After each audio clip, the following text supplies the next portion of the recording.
Welcome to Let Me Fix This. Enjoy the video. You start by verifying the essentials. Make sure your laptop meets the OS and storage requirements, and log into or create a Microsoft account because activation ties to that account. Once done, choose whether you want Microsoft 365 subscription or a one-time Office purchase. Subscription gives continuous updates. One-time is a single perpetual license. Then purchase or start the free trial from your account, and click Install to download the official installer. You run the downloaded setup file and follow on-screen prompts. Allow installer permissions so files can be written. During installation, pick Typical if you want all core apps, or Custom to include only Word or Excel to save space.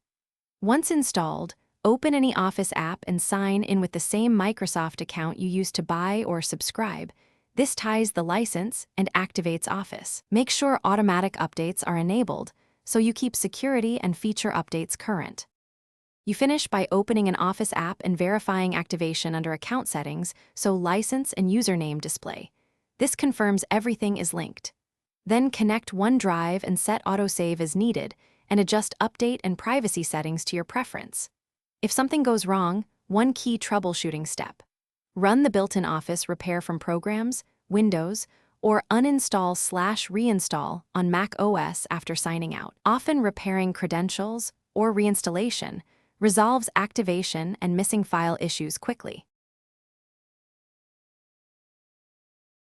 Thanks for watching. If you found this helpful, don't forget to like and subscribe.